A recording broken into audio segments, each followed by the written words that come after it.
लालची प्याज वाला। एक गांव में एक किसान रहता था जिसका नाम था रवि। वह बहुत लालची था। वह सब्जी उगाकर शहर जाकर बेचता था। एक दिन उसने सभी किसानों को बुलाकर कहा, इस बार कोई टमाटर नहीं उगाएगा।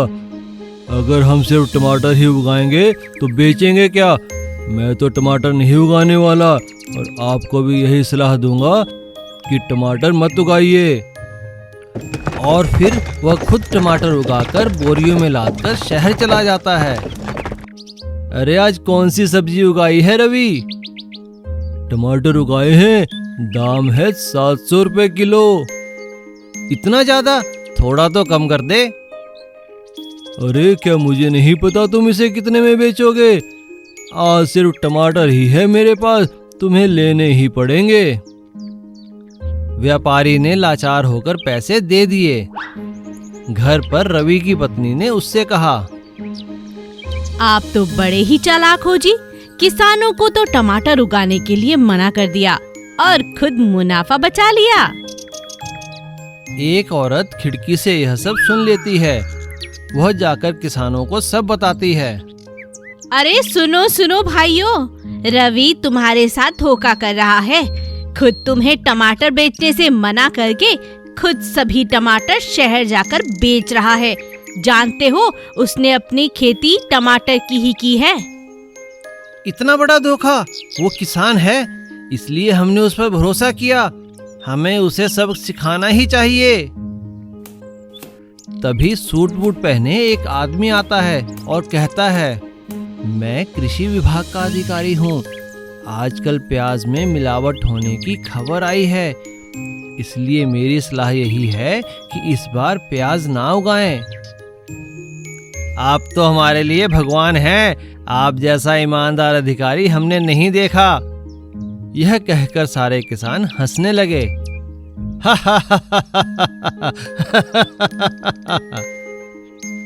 तभी रवि भी चुपके से यह बात सुन लेता है और वह प्याज उगाने की ही सोचता है और खूब सारे प्याज उगाकर शहर बेचने के लिए ले जाता है। फिर रवि प्याज की बोरियां लादकर शहर जाता है।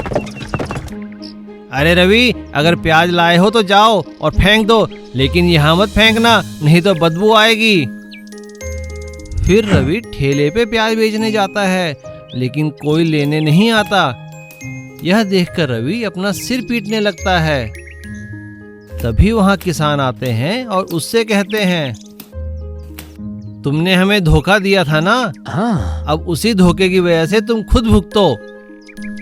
हमारा नुकसान होता है तो हो जाए, लेकिन तुम्हारा नुकसान तो होना ही चाहिए। तुम लालची और धोखेबाज हो। यह कहकर सभी लोग उसे पीटने लगते हैं और रवि लंगड़ाता हुआ घर चला जाता है। सीख, किसी का नुकसान करने का हमें कोई अधिकार नहीं है। 3 रंगीन गाय। चंदा और उसकी माँ बहुत ज्यादा मेहनती थे। उनके पिता बहुत अच्छी खेती किया करते थे। साथ ही उनके खेतों के साथ साथ उनके पास बहुत सारी गायें थीं, जिनका दूध वो बाजार में बेचते। चंदा और उसके माता पिता दिन रात खूब मेहनत करते थे। एक दिन गांव में पशुओं का मेला लगा। चंदा ने अपनी माँ से कहा, अरे माँ, जानती हो गांव में बहुत बड़ा पशुओं का मेला लगा है। क्यों ना हम अपनी गाय भी मेले में लेकर जाएं? उन्हें भी अच्छा लगेगा। अच्छा ठीक है। चंदा की माँ हाँ कर देती है। चंदा अपनी माँ को लेकर मेले में जाती है और अपनी 3 की 3 गाय लेकर वहाँ पर सैर करने लगती है। तीनों गायें मेले के मजे उठा रही थीं। तभी सेठ की नजर चंदा की गाय पर गई। सेठ चंदा के पास आया और बोला, ये 3 गाय आप ही की हैं? हाँ, ये हमारी है। माँ देखो अंकल क्या कह रहे हैं। चंदा की माँ सेठ से बात करने लगती है। नमस्कार सेठ जी, कहिए क्या बात है? बहन जी, आपकी तीनों गाय मुझे बहुत प्यारी लगी। हट्टी कट्टी सुंदर। मुझे ऐसी ही गाय की तलाश थी। चंदा की माँ उनसे कहती है, मगर भाई साहब, हम बेचना नहीं चाहते। हम तो अपनी गाय को मेला दिखाने लाए हैं। चंदा और उसकी माँ सेठ को ऐसा जवाब देकर आगे चली जाती हैं। सेठ बहुत घमंडी था, उसे इस बात का बहुत बुरा लगा। उसने अपने नौकर से कहा, सुन राजू, ये 3 गाय मुझे हर हाल में चाहिए। जो भी हो, ये 3 गाय मेरे पास लेकर आ और मुंह मांगी रकम ले जा, समझा? राजू बहुत चालाक था। इस बार राजू के साथ मिलकर सेठ ने एक चाल चली। सेठ एक बार फिर चंदा और उसकी माँ से बातें करने लगता है और इसी बीच फायदा उठाकर राजू तीनों गायें पीछे से लेकर दूसरी तरफ निकल जाता है। बातों में पड़ जाने के कारण चंदा और उसकी माँ का ख्याल इधर उधर चला गया था। जैसे ही गायें गायब होती हैं, सेठ भी वहाँ से चला जाता है। थोड़ी देर में चंदा की नजर गाय के खूंटे पे पड़ती है। अरे माँ देखो, हमारी गाय नहीं है, तीनों गाय कहाँ चली गईं? हाय राम, कहाँ गईं? चंदा और उसकी माँ जोर जोर से अपनी गाय को आवाज देने लगते हैं, लेकिन उन्हें अपनी गाय कहीं नहीं दिखाई देती। इतनी देर में उनकी नजर 3 अलग अलग रंग की गाय पे पड़ती है। माँ वो देखो, रंगीन गाय। चंदा की माँ चंदा से कहती है, बेटा जरूर कुछ गड़बड़ है, इसकी आंखें देख, हमारी गैया है ये तीनों गाय हमारी हैं, किसी ने इन पर रंग लगा है, कुछ कर बिटिया। थोड़ी देर में भगवान उनकी सुन लेता है। तेज बारिश होती है और पूरी गाय के रंग पानी में बह जाते हैं। सेठ की ये चालाकी सबके सामने आ जाती है। सभी लोग सेठ और राजू की खूब पिटाई करते हैं और उधर चंदा अपनी माँ के साथ फटाफट अपनी गाय को लेती है और अपने घर वापस लौट आती है। एक समय की बात है। भावनगर नामक गांव में समक नाम का एक आदमी रहता था। वो रेलवे में नौकरी किया करता था। वो टिकट चेकर का काम करता था। वो सुबह तैयार होकर ट्रेन में निकल जाता और हर ट्रेन में जा जाकर लोगों के टिकट चेक किया करता था। कई सालों से वो ये काम बड़ी ही ईमानदारी से किया करता था। जिस भी ट्रेन में वो टिकट चेक करने जाता, उस ट्रेन में उसके नाम का खौफ था, क्योंकि वो बिना टिकट यात्रियों को कैसे भी करके ढूंढ निकाला करता था और उन पर रेलवे के कानूनों के हिसाब से फाइन लगाया करता था। लेकिन समक दिल का बहुत ही अच्छा इंसान था। वो गरीब और मजबूरों के लिए अपने पैसों से टिकट खरीद कर दिया करता था। भावनगर के पड़ोस के चावनगर गांव में सुनील नाम का एक आदमी रहता था और वो हमेशा ही बिना टिकट ट्रेन में यात्रा किया करता था और अपने गांव के लोगों को बड़े ही शान से बताया करता था। अरे काका, पता है आज मैं भावनगर गया था, भावनगर, वो भी बिना टिकट, और देखो तो कोई भी मुझे पकड़ नहीं पाया। अरे सुनील, ध्यान से चला कर, तुझे पता है भावनगर से चावनगर में समक की ड्यूटी लगी है। वो जैसे भी करके बिना टिकट यात्रियों को पकड़ लेता है। अरे समक हो या चमक, सुनील को पकड़ने वाला आज तक पैदा नहीं हुआ, समझा? चल मैं तुझे तरकीब बताता हूँ। और इस तरह से सुनील सभी गांव वालों को बिना टिकट यात्रा करने के लिए उकसाया करता था और चावनगर के लोग सुनील की तरकीबों के बारे में जानकर अब बिना टिकट यात्रा करने लगे। गांव के कुछ बुजुर्गों ने उन्हें समझाने की कोशिश की। भाई देखो बच्चों, बिना टिकट यात्रा करना गलत है। तुम लोग ऐसा मत किया करो, अगर पकड़े गए तो गांव का नाम बदनाम होगा। अरे काका, काहे का गांव का नाम बदनाम होगा? इतनी महंगाई है, अगर हम टिकट के पैसे बचा लेते हैं तो आपको क्या, चलो बैठ के हुक्का पियो चुपचाप। सुनील ऐसा कहकर गांव के लोगों को चुप कराया करता था। धीरे धीरे ये बात सभी लोगों में फैलने लगी और इस बात का पता जब समक को चला तो उसने ठान लिया कि वो जैसे भी करके बिना टिकट यात्रा करने वाले चावनगर के यात्रियों को पकड़कर ही रहेगा। एक दिन जब सुनील बिना टिकट यात्रा कर रहा था, तभी अचानक समक उसके डिब्बे में आ पहुंचा और उसने इशारा कर दिया और दूसरी तरफ से पुलिस वालों ने डिब्बे का रास्ता रोक लिया। सुनील ने अपने आप को फंसता देखकर वहां से भागने की कोशिश की और भागने की कोशिश में उसका पैर फिसला और रुकी हुई ट्रेन से वो बाहर जा गिरा। उसके सिर पर काफी चोट आई। समक उसे उठाकर हॉस्पिटल में लेकर गया और उसने वहां उसका इलाज खूब अच्छे से करवाया, लेकिन साथ ही उसने सुनील पर बहुत बड़ा फाइन भी लगाया। समक ने सुनील को समझाते हुए कहा, देखो बेटा, बिना टिकट यात्रा करना बहुत बड़ा अपराध है। आज भागने की कोशिश में तुम्हारी जान भी जा सकती थी। सुनील को सबक मिल चुका था। और उसने अपनी जान बचाने के लिए भगवान का धन्यवाद किया और समक का भी, और फिर कभी बिना टिकट यात्रा ना करने की कसम खा ली। जादुई घर और खेती। एक गांव में सुशील नाम का एक आदमी रहता था। वो अपने नाम की तरह ही बहुत अच्छा और नेक था। वो शहर से खेतीबाड़ी की परीक्षा पास कर गांव आया था और वो अपने गांव के लिए कुछ करना चाहता था। उसकी उस गांव में थोड़ी सी जमीन थी और वो बाकी गांव वालों के साथ छोटे छोटे मकानों में रहा करता था। उसने गांव आने के बाद लोगों को खेती की काफ़ी उन्नत तकनीकें सिखाई। सुशील द्वारा बताई गई खेती की उन्नत तकनीकों के कारण गांव वालों की काफ़ी अच्छी फसल होने लगी थी, जिससे उनका काफ़ी अच्छा मुनाफा होने लगा था और वे लोग अच्छी ज़िंदगी जीने लगे थे। और एक दिन गांव वालों ने सुशील का सम्मान करते हुए उससे कहा, सुशील बेटा, तुम्हारे आने के बाद तो गांव की रूपरेखा ही बदल गई है। तुम्हारी बताई तकनीक के कारण ही हम लोग इतनी अच्छी फसल उगा पा रहे हैं। काका, ये तो मेरा फर्ज है। मेरी भी इस गांव के प्रति कुछ जिम्मेदारियां हैं। लेकिन उसी गांव में एक बहुत ही चालाक और लालची जमींदार रहता था, जिससे कि पहले सभी गांव वाले कर्जा लिया करते थे। वो गांव वालों की उन्नति देखकर बहुत परेशान हो गया था। एक दिन उसने अपने मुनीम से कहा, मुनीम जी, सभी गांव वालों के कर्जे के कागजात निकालिए। मैं ये बिल्कुल नहीं देख सकता कि सभी गांव वाले आगे बढ़ें और उन्नति करें। इससे हमारा काम कैसे चलेगा? जी मालिक। और जमींदार सभी गांव वालों को ये बोलकर धमकाता है कि उन्होंने उसका काफ़ी कर्जा देना है और वो कर्जा देने की मियाद ख़त्म हो चुकी है, और वो अपने बदमाशों को गांव वालों की ज़मीन पर कब्जा करने भेजता है। सुशील जमींदार से कहता है, जमींदार साहब, लोगों की फसल अब अच्छी हो रही है, हमें कुछ दिन और दीजिए, हम आपका सारा कर्जा चुका देंगे। नहीं, तुम कौन हो? ज़्यादा नेता बनते हो इनके, मारो इसे। और ऐसा कहते ही जमींदार के गुंडे उन सबको मारने लगते हैं और उन्हें मारकर जंगल में भगा देते हैं। परेशान होकर सुशील भगवान से मदद की गुहार करता है और तभी एक चमत्कार होता है और वो सुशील को एक बीज देकर कहते हैं, बेटा, तुम्हारी समस्या का हल ये बीज है, इसे ले जाकर अपने गांव में लगा दो, तुम्हारा भला होगा।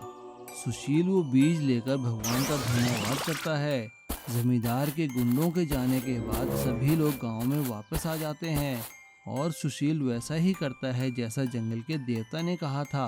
सुशील के बीज लगाते ही वहाँ एक बहुत बड़ा पेड़ उगाता है, जिस पर अलग अलग डिजाइन के घर टंगे हुए थे।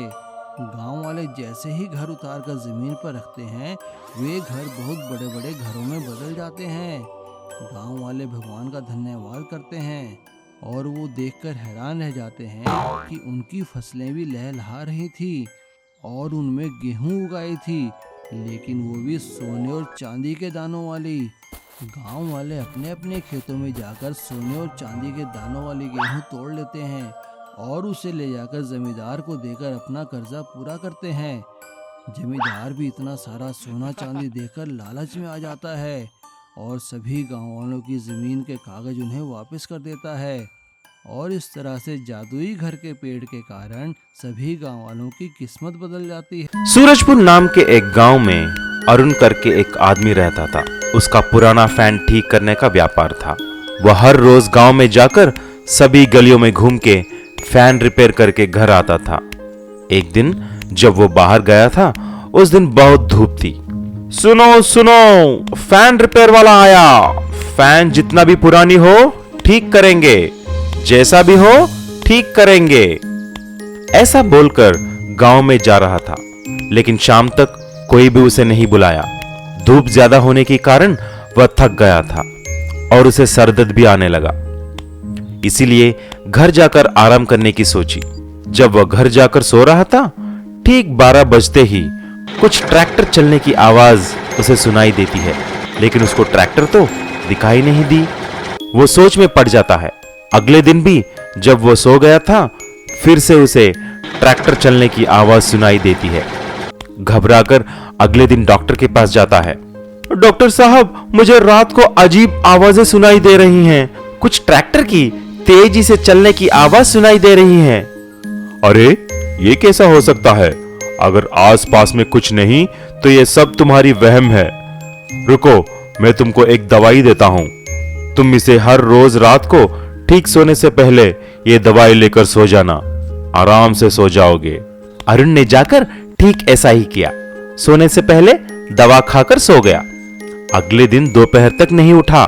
जब उसका दोस्त सोनू आकर देखा तो अरुण सो रहा था। अरे उठो अरुण, तुम इतने देर तक सो क्यों रहे हो? देखा, टाइम 3 बज गया है। काम के लिए नहीं जाओगे क्या? उठो उठो। अरे यार, कल रात को मैंने ये दवा खा के सो गया और कुछ पता ही नहीं चला। लेकिन दवाई किस लिए है? अरे यार, मुझे अजीब से रात को ट्रैक्टर चलने की आवाज सुनाई दे रही है, इसीलिए डॉक्टर के पास गया तो ये दवाई दिया है। अरे यार, ये दवाई नहीं है, नींद की दवाई है। और ट्रैक्टर चलने की आवाज तो मुझे भी सुनाई दे रही है। लगता है दाल में कुछ काला है भाई। ऐसा बोलकर अरुण और सोनू गांव में जाकर डॉक्टर के घर के पास जाकर चुपके से देखते हैं। तभी उनको एक सीक्रेट सुरंग की मार्ग दिखाई दिया। वह सुरंग गांव के नीचे से जा रही थी। उसमें जाकर देखा तो वहां पर एक ट्रैक्टर में सोने का स्मगलिंग करते हुए 2 आदमी थे। तभी वहां पर डॉक्टर भी आया और ऐसा बोला, अरे बेवकूफों, कितने बार बोलना है कि ट्रैक्टर को धीरे से चलाया करो। गांव में सबको पता चल गया है इस ट्रैक्टर के बारे में। डॉक्टर को देखते ही अरुण और सोनू को पता चल गया कि डॉक्टर ही ट्रैक्टर में सुरंग की रास्ते से गोल्ड स्मगलिंग कर रहा है। तुरंत पुलिस को फोन किया और सारी बात बताई। ये बात पता चलते ही पुलिस आकर डॉक्टर को और उन दोनों आदमियों को गिरफ्तार कर लेती है। बाद में गांव वाले अरुण और सोनू की साहस को देखकर उनको इनाम भी देते हैं। एक गांव में किशोर नाम का एक आदमी रहता था। उसका गांव के साथ हाईवे पर एक बहुत बड़ा ढाबा था। वो अपने ढाबे में बहुत ही स्वादिष्ट खाना बनाया करता था और लोगों को बड़े ही प्यार से खिलाया करता था। अरे टेबल नंबर 10 पर खाना लगा भाई, देख लो कितने भूखे हैं। और तुम भी जाकर टेबल नंबर 8 पर खाना लगा, देख वहाँ पे बाबूजी बैठे हैं। उसका प्रेम भाव और स्वादिष्ट खाना देखकर वहाँ से आने जाने वाले हमेशा उसी के ढाबे में आकर खाना खाया करते थे। उसके परिवार में उसकी बीवी और उसका एक बेटा था। उसका बेटा बड़ा हो चुका था। परीक्षा पास करने के बाद शहर में पढ़ाई करने के लिए जाना चाहता था, जिसमें काफ़ी पैसे लगने वाले थे। पापा, मुझे इंजीनियरिंग करनी है। हाँ ठीक है बेटा, तो करो। लेकिन पापा, इसकी फीस तो काफ़ी है। अरे तू फिक्र मत कर, पापा सब देख लेंगे। किशोर अगले ही दिन गांव के बैंक में जाकर बैंक मैनेजर से लोन की बात करता है। बैंक मैनेजर किशोर का एजुकेशन लोन पास कर देता है और किशोर पैसे लेकर अपने बेटे को इंजीनियरिंग के लिए शहर भेज देता है। गांव में ही रहने वाला कमल किशोर की तरक्की से बहुत जलता था। ये किशोर न जाने क्या घुट्टी पिलाता है सबको। देखो तो बैंक ने उसे लोन भी दे दिया और मैं जाता हूँ तो मुझे मैनेजर मना कर देता है। इसको सबक सिखाना ही पड़ेगा। कमल यही सोचता हुआ जा रहा था, तभी अचानक एक बूढ़ा उससे जा टकराया। अबे बूढ़े, देखकर नहीं चल सकता क्या? और टकराते ही उस बूढ़े के हाथ से एक छोटा सा पुराना सा लोहे का बक्सा गिर पड़ा, जिसे देखकर कमल ने हंसते हुए जोर की लात मार दी। तभी अचानक सामने से किशोर आ गया और उसे वो बक्सा देते हुए कहा, बाबा ये लो आपका बक्सा, आप भूखे लग रहे हो। अरे चलो मेरे ढाबे में, मैं आपको खाना खिलाता हूँ। और किशोर उन्हें अपने साथ अपने ढाबे पर ले गया। उसने उन्हें बड़े प्यार से खाना खिलाया। जाते हुए उस बूढ़े ने किशोर से कहा, बेटा मेरे पास तुम्हें देने के लिए कुछ नहीं है, बस ये बक्सा तुम रख लो, ये मुसीबत में तुम्हारी मदद करेगा। और वो किशोर को वो बक्सा देकर चला गया। किशोर ने वो बक्सा संभालकर अपने ढाबे में रख दिया। और इधर कमल ने मौका पाकर एक दिन किशोर के ढाबे और घर पे चोरी की और सारा पैसा सोना चांदी लेकर रफू चक्कर हो गया। ये देखकर किशोर को बहुत ही दुख हुआ और उसे अब बैंक का लोन चुकाने की चिंता सताने लगी। तभी अचानक उसकी नज़र बूढ़े द्वारा दिए गए लोहे के बक्से पर पड़ी। और वो बक्सा लेकर अपने घर आने लगा। लेकिन जैसे ही वो अपने घर के पास पहुंचा, वो बक्सा उसके हाथ से गिर गया और गिरते ही वो बक्सा एक बहुत बड़े रेस्टोरेंट में तब्दील हो गया। ये देखकर किशोर हैरान रह गया। उस रेस्टोरेंट के अंदर सारे रोबोट काम कर रहे थे और वहाँ के गल्ले में किशोर की चोरी का सामान था। और वहाँ पर उसने देखा कि कमल एक खंबे से बंधा हुआ है। किशोर को देखते ही कमल ने उससे माफ़ी मांगी और उसे बताया कि जैसे ही वो चोरी कर निकला था, एक जादुई बूढ़े ने उसे इस बक्से के अंदर बंद कर दिया। अब किशोर सारी बात समझ चुका था। उसने कमल को पुलिस के हवाले कर दिया। अब किशोर के एक नहीं दो ढाबे थे, एक इंसानों द्वारा काम करने वाला ढाबा और एक रोबोट द्वारा काम करने वाला ढाबा। उसके दोनों ढाबे बहुत चलने लगे और वो दिन दुगनी रात चौगनी उन्नति करने लगा। एक समय की बात है, भावनगर नामक गांव में समक नाम का एक आदमी रहता था। वो रेलवे में नौकरी किया करता था। वो टिकट चेकर का काम करता था। वो सुबह तैयार होकर ट्रेन में निकल जाता और हर ट्रेन में जाकर लोगों के टिकट चेक किया करता था। कई सालों से वो ये काम बड़ी ही ईमानदारी से किया करता था। जिस भी ट्रेन में वो टिकट चेक करने जाता, उस ट्रेन में उसके नाम का खौफ था, क्योंकि वो बिना टिकट यात्रियों को कैसे भी करके ढूंढ निकाला करता था और उन पर रेलवे के कानूनों के हिसाब से फाइन लगाया करता था। लेकिन समक दिल का बहुत ही अच्छा इंसान था। वो गरीब और मजबूरों के लिए अपने पैसों से टिकट खरीद कर दिया करता था। भावनगर के पड़ोस के चावनगर गांव में सुनील नाम का एक आदमी रहता था और वो हमेशा ही बिना टिकट ट्रेन में यात्रा किया करता था और अपने गांव के लोगों को बड़े ही शान से बताया करता था। अरे काका, पता है आज मैं भावनगर गया था, भावनगर, वो भी बिना टिकट, और देखो तो कोई भी मुझे पकड़ नहीं पाया।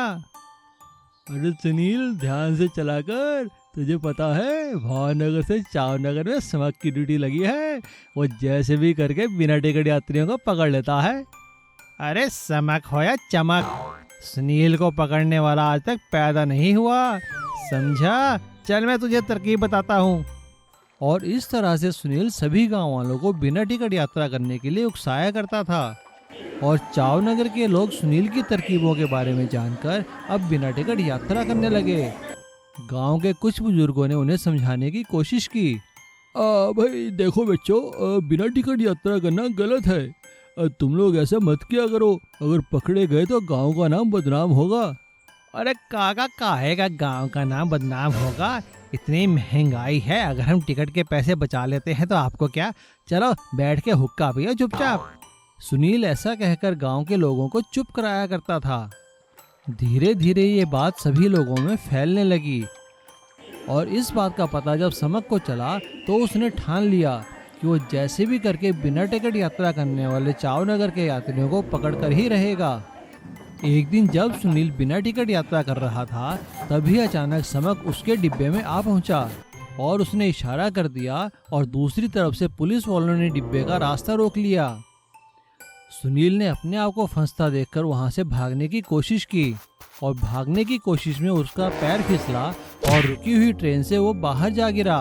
उसके सिर पर काफी चोट आई। समक उसे उठाकर हॉस्पिटल में लेकर गया और उसने वहां उसका इलाज खूब अच्छे से करवाया, लेकिन साथ ही उसने सुनील पर बहुत बड़ा फाइन भी लगाया। समक ने सुनील को समझाते हुए कहा, देखो बेटा, बिना टिकट यात्रा करना बहुत बड़ा अपराध है। आज भागने की कोशिश में तुम्हारी जान भी जा सकती थी। सुनील को सबक मिल चुका था और उसने अपनी जान बचाने के लिए भगवान का धन्यवाद किया और समक का भी, और फिर कभी बिना टिकट यात्रा ना करने की कसम खा ली। नीलू और सरिता शहर में रहते थे। वो दोनों एक फूड कंपनी में काम करते थे। वहीं दोनों आपस में मिले और दोनों ने शादी कर ली। शादी करने के बाद भी वो दोनों उसी कंपनी में काम किया करते थे। उन दोनों को घूमने फिरने का बहुत शौक था। एक साल भी ऐसे ही गर्मियों के दिनों में उन्हें 3-4 दिन की छुट्टियां मिलने वाली थी। तो नीलू के दोस्त ने उससे पूछा, अरे भाई नीलू, क्या प्रोग्राम है तुम्हारा? कहाँ जा रहे हो छुट्टियों में इस बार? अरे हाँ रमेश, इस बार हम कहीं बड़े शहर में नहीं जा रहे। इस बार हम गांव में और एक हेरिटेज वॉक के लिए जंगल में घूमने जा रहे हैं। और छुट्टियां मिलते ही दोनों एक पहाड़ी के क्षेत्र में घूमने के लिए निकल जाते हैं। वो दोनों एक गांव में ठहरते हैं। अगले दिन वो लोग सुबह ही गांव की एक टैक्सी लेकर जंगल में घूमने के लिए निकल जाते हैं। टैक्सी वाला उन्हें पहाड़ के नीचे उतार देता है और कहता है, अरे साहब, आप यहाँ से पैदल जाइए और पहाड़ी के चोटी पर मंदिर है, वहाँ से घूम कर आइए। मैं शाम को आपको यहाँ लेने आ जाऊँगा। अगर कोई दिक्कत हो तो मुझे फोन कर देना। यहाँ पे नेटवर्क की कोई कमी नहीं है। टैक्सी के वहाँ से जाते ही दोनों जंगल में घूमने निकल जाते हैं। जंगल में घूमने के लिए एक साफ सुथरा रास्ता बना हुआ था। दोनों उस रास्ते पर चलते चलते जंगल के मनोहारी दृश्य देखने लगे और ना जाने कब जंगल के बीचों बीच खो गए। उन्हें समय का पता ही नहीं चला। शाम ढलने को थी, तभी हल्की हल्की बारिश होने लगी। वो दोनों एक पेड़ के नीचे बैठ गए। थोड़ी ही देर में बारिश रुक गई, लेकिन तब तक शाम होने लगी थी और वो जंगल के इतने अंदर आ चुके थे कि उन्हें रास्ता कहीं मिल नहीं रहा था। तभी अचानक नीलू की नज़र दूर से एक रोशनी पर पड़ती है। वो उस दिशा में चल पड़ते हैं। वो नजदीक जाकर देखते हैं कि वहाँ एक छोटी सी झोपड़ी बनी थी। दोनों उस झोपड़ी के अंदर जाते हैं तो वहाँ पे एक बूढ़ी औरत बैठी हुई थी। नीलू उस बूढ़ी औरत को नमस्कार करते हुए कहता है, अम्मा जी नमस्कार। हम यहाँ घूमने आए थे लेकिन जंगल में रास्ता खो गए हैं। क्या हमें यहाँ रात भर के लिए आश्रय मिल सकता है? हाँ हाँ बेटा, तुम दोनों बड़े आराम से मेरी झोपड़ी में रह सकते हो। वो बूढ़ी औरत उन लोगों के लिए झोपड़ी के कोने में बिस्तर लगा देती है। तभी सरिता उस बूढ़ी औरत से कहती है, अम्मा, बुरा न माने तो बहुत भूख लगी है, क्या कुछ खाने में है? अरे अरे बेटा, इसमें बुरा मानने की क्या बात है। अगर तुम मटन खाते हो तो आज पत्थर पर मैंने मटन पकाया है, आओ खा लो। बूढ़ी औरत की बात सुनकर दोनों खुश हो जाते हैं और मटन का नाम सुनकर तो दोनों की भूख और बढ़ जाती है। तभी बूढ़ी औरत ने चूल्हे के पास पड़ा एक बड़ा सा पत्थर उठाया। पत्थर के नीचे एक और पत्थर था और उसके अंदर मटन पक रहा था। बूढ़ी औरत ने उन्हें पत्थर पर पकाया हुआ मटन खिलाया। वो मटन दोनों को बहुत ही स्वाद लगा। अगली सुबह जब दोनों वहां से जाने लगे तो नीलू ने जाते जाते उस बूढ़ी औरत से पत्थर पर मटन पकाने की रेसिपी सीख ली। नीलू और सरिता ने पत्थर पर मटन पकाने की रेसिपी के बारे में अपनी फूड कंपनी को बताया और उनकी फूड कंपनी ने पत्थर पर मटन को अपनी रेसिपी में रखा, जिससे उनकी बिक्री और बढ़ गई और उस बिक्री में से कुछ हिस्सा नीलू और सरिता को भी मिलने लगा और पत्थर पर मटन पकाने की रेसिपी के कारण दोनों की अच्छी आमदनी होने लगी। और अब दोनों जब भी मौका मिलता उस जंगल में आकर उस बूढ़ी औरत को जरूर मिलते और उनसे पत्थर पर और स्वादिष्ट चीजें बनाने की रेसिपी सीखते। बैल और ट्रैक्टर की रस्साकशी। चांदपुर गांव में भोलू नाम का एक लड़का रहता था। वो अपने नाम की तरह ही बहुत ही भोला था और सारा दिन गांव में घूमता रहता था। अरे भोलू, कहाँ जा रहा है भाई? काका, मैं गांव के मंदिर जा रहा हूँ। आज वहाँ पर भंडारा है ना, अच्छा स्वादिष्ट प्रसाद मिलेगा। हाँ हाँ जा भाई, तेरे बिना गए तो भंडारा कैसे पूरा होगा। और भोलू हंसते हुए वहाँ से गांव के मंदिर चला जाता है। मंदिर में पहुँचते ही भोलू की नज़र मंदिर के बाहर बनी नंदी बैल की मूर्ति पर पड़ती है और वो उस मूर्ति के साथ खेलने लगता है। वो खेल खेल में उस मूर्ति के ऊपर बैठ जाता है और उसके सींग पकड़कर बोलने लगता है, अरे अरे, कब से बैठे हो? चलो चलो, उठो उठो उठो उठो ना। तभी मंदिर के पंडित जी बाहर आकर भोलू से कहते हैं, अरे बेटा भोलू, ये तुम क्या कर रहे हो? ये पत्थर के नंदी बैल हैं, ये उठेंगे नहीं। चलो जाओ बेटा, कहीं और जाकर खेलो। पंडित जी की बात सुनकर भोलू बड़ी मासूमियत से कहता है, नहीं नहीं, मुझे पूरा यकीन है पंडित जी, ये नंदी महाराज एक दिन जरूर उठकर चलेंगे, मेरी बात को नजरअंदाज नहीं करेंगे। अब तो ये मेरे दोस्त बन चुके हैं ना। अच्छा बेटा, जैसी प्रभु इच्छा। तुम खेलना चाहते हो तो खेलते रहो। और भोलू वहाँ पर रोज आकर उन नंदी बैल से खेलता रहता है और गांव के सभी लोग उसका मजाक उड़ाते हैं। एक दिन जब भोलू नंदी बैल से खेल रहा था, तभी वहाँ पर विजय नाम का एक लड़का अपना ट्रैक्टर लेकर आता है। वे सभी भोलू का मजाक उड़ाने लगते हैं। पगला भोलू, देखो तो क्या कर रहा है। हाँ हाँ, देखो तो कैसे पत्थर से खेल रहा है। अरे ये तो पागल है, चलो चलो हम लोग ट्रैक्टर की सैर करते हैं। बच्चों को अपना मजाक उड़ाता देखकर भोलू उन बच्चों से कहता है, देख लेना, मेरे नंदी महाराज इस ट्रैक्टर को निकाल कर भगा देंगे। अच्छा, तुम्हारे नंदी बैल उठेंगे, मेरे ट्रैक्टर से रस्सा कशी करेंगे। ठीक है भोलू, तो 2 दिन बाद अपने नंदी बैल को लेकर गांव के बाहर मैदान में आ जाना, वहीं पर फैसला हो जाएगा कौन जीतता है, मेरा ट्रैक्टर है तुम्हारे नंदी बैल। और सभी बच्चे हंसते हुए वहां से ट्रैक्टर पर चले जाते हैं। बच्चों के जाने के बाद भोलू रोने लगता है और वो नंदी बैल से कहता है, नंदी महाराज उठो ना, ठीक है, अब मैं जा रहा हूँ, अब मैं यहाँ कभी नहीं आऊँगा, आप आएंगे। और ऐसा कहकर भोलू रोता हुआ अपने घर चला जाता है। देखते ही देखते 2 दिन बीत जाते हैं और भोलू मंदिर नहीं जाता है। लेकिन 2 दिन बाद वो गांव के मैदान में जाता है। वहां वो देखता है कि विजय ट्रैक्टर लेकर उसका इंतजार कर रहा था। भोलू को अकेला देखकर सभी बच्चे हंसने लगते हैं। लेकिन तभी वहां पर अचानक से एक बहुत तगड़ा बैल आ जाता है। लेकिन वो बैल चुपचाप भोलू के पास आकर खड़ा हो जाता है और बड़े ही प्यार से गर्दन हिलाने लगता है। भोलू उसको प्यार करता है और उसे नमस्कार करते हुए कहता है, अरे अरे, मेरे नंदी महाराज आ गए। आओ महाराज आओ, इस ट्रैक्टर को निकालो और फेंक दो बाहर। देखो मेरे नंदी महाराज आ गए, मैंने कहा था ना। माँ, तुमने देखा ना? देखो देखो, सब लोग देखो। भोलू के ऐसा कहते ही बैल हुंकार भरकर आगे बढ़ता है और ट्रैक्टर को खींचता हुआ दूर ले जाता है। ये हम जीत गए, जय भोलेनाथ। इसीलिए कहते हैं कि भगवान भक्त के वश में होते हैं।